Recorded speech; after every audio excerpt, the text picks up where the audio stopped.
When it comes to buying razors these days, there's pretty much just two options. You can, one, go to the store, wait for the person to open the stupid lock counter because everybody steals them because they're too expensive, and you get your 3 razors and you go home. That's one way. That way is like driving a busted ass Civic. The other way is more akin to driving a badass muscle car El Camino. That way is by going to dollarshaveclub.com/Hooniverse, signing up, getting high quality razor handles and razor blades delivered to your door for just a few bucks a month. It's fast, it's cheap, it's easy, it's better. You can either have that Civic or you can have this.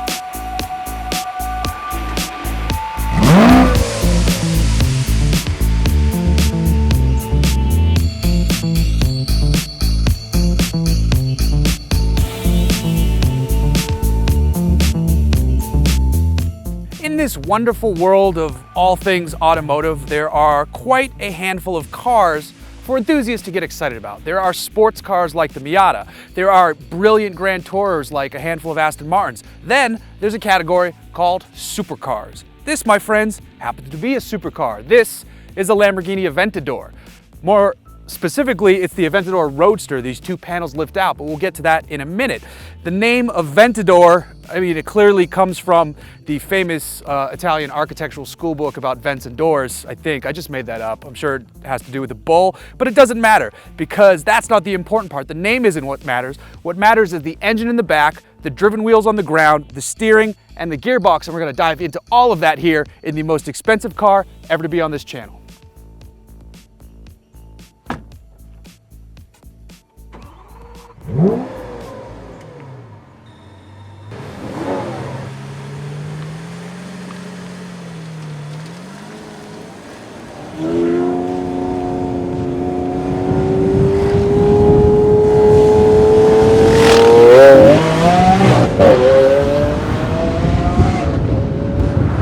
Here's the thing about driving a car like this. It's an event. It's an experience. I didn't event, you know, not an Aventador. It's an event, it's an experience. It's something different than just hopping into your standard car.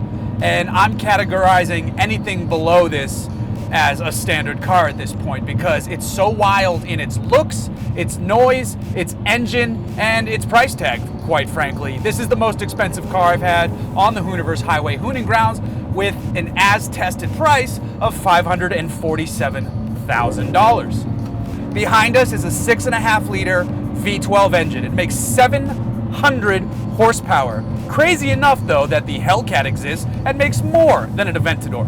But the Hellcat isn't as, well actually you know what, I should hold off. I haven't driven the Hellcat yet and it might just be as batshit crazy. But for now, since I have it, this has my batshit meter pegged.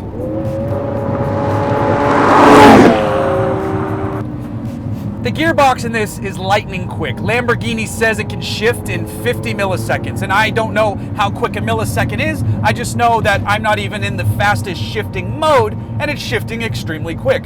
I have it in Sport, which is the middle of 3. The startup mode is Strada, which actually quiets the exhaust a little bit too, but that's boring. I put it in Sport, I have fun. Now if I go to Corsa, let me pop it down a gear.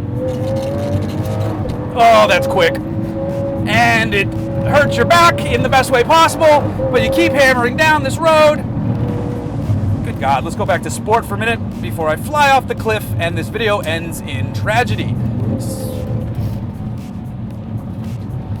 Here's the thing that might surprise you with this car. It has all-wheel drive. That's not the part that's going to surprise you. What will surprise you is that it plows a little bit. I think it's that there's so much weight over the back that there needs to be a little bit more weight on the front, so when you go into corners aggressively, you are going to understeer, and it's scary because this is expensive and big. You can correct it with a little bit of throttle, but that means you're gonna have to be brave as shit. I'm not brave as shit, but I am having fun. So it seems like the cabin is pretty quiet. They've done a good job of that, and I'm going to give that nod to Audi for nailing that one. But I have all 3 windows up. Yes, I said 3 windows. I have these 2 side windows up, and behind me there's actually another piece of glass that separates us from the engine noise. Here's what it sounds like with that open. It sounds awesome! I'm going so fast!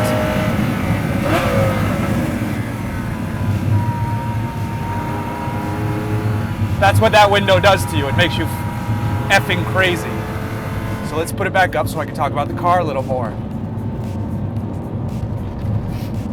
This car exists in a space where few other cars exist. It's hard to fathom paying that much money for a car. The base price is $442-ish, and it has a ton of options. The paint is, I think, $14,000. Heated steering wheel, transparent glass on the engine cover. The wheels are forged wheels. Those are a few grand. So there's a bunch going on here, but at that point, it doesn't matter. You're already going to spend as much as you want on this car because you want this car. You're not shopping this against other things. You're adding it to your existing garage of other cool shit you already own. There's no value proposition talk here. Yes, there are other cars you can buy that are cheaper and more expensive. You can get the Ferrari F12 Berlinetta, or if you're a super baller, get the LaFerrari. You can get the Porsche 918, also much more expensive. Or you can go down a few pegs in price, not in quality or experience, and get a Vanquish Volante. But you're not getting a Lamborghini Aventador specifically if you don't get this car. Obviously, that sentence sounds insane, but what I'm trying to say is that someone who wants this. They want this experience, and they're gonna cherish it and be happy that they just dropped the price of a Huntington Beach condo plus for something insane. The styling attracts so much attention. I've driven plenty of awesome cars, and the only one that could rival this in terms of attention by just looks alone is the Morgan 3-wheeler, which says a lot about how awesome the Morgan is, but it also says how crazy this is. It's just angular sex. Remember that scene in Wedding Crashers when Todd makes the painting? This car is sexual and violent. It's probably why my wife won't ride in it. Now, is it an amazing sports car? No, it's an amazing supercar. It's not as good as some of the great sports cars out there because it's so big, because the front end plows a little bit. I mean, if you look at the tires, and these are expensive Pirelli P0s in a massive size, the fronts already look pretty scrubbed up. And I haven't even been driving that car that insane or for that long. I've only had it a few days. So you kind of have to treat this thing as an 8/10 animal.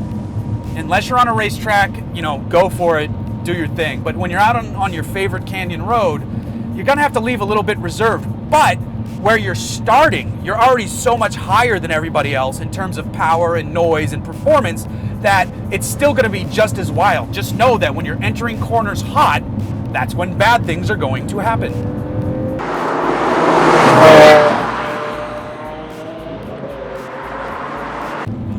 Of course, this car also has massive brakes. They're carbon ceramics.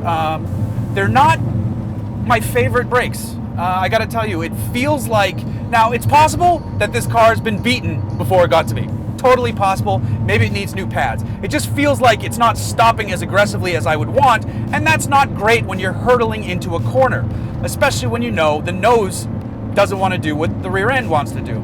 So I'm going to give them the benefit of the doubt because they are such massive carbon ceramics, so there's not going to be any fade. I think it's just time for a pad replacement on this car. And tires. And whatever window switch, because I keep using the window. It's probably like $10,000.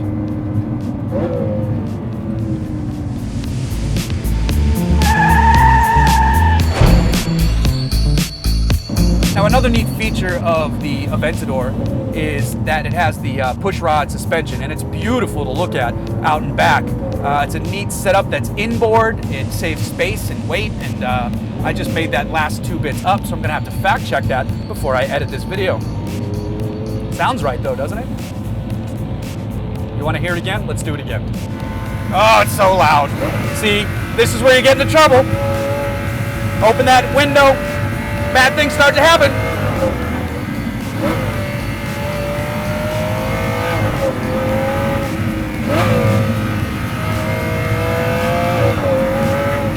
It never gets old though. It never ever gets old.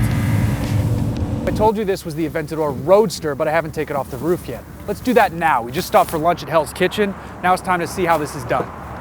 It's not that hard. It is a bit of a process though.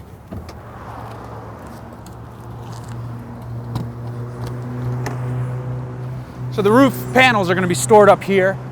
It's 2 pieces. They weigh about 6 kilograms each. Behind the seat, there's a lever that loosens it.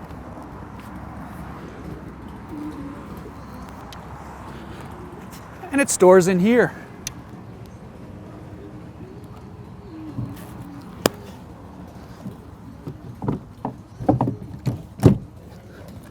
There's one down.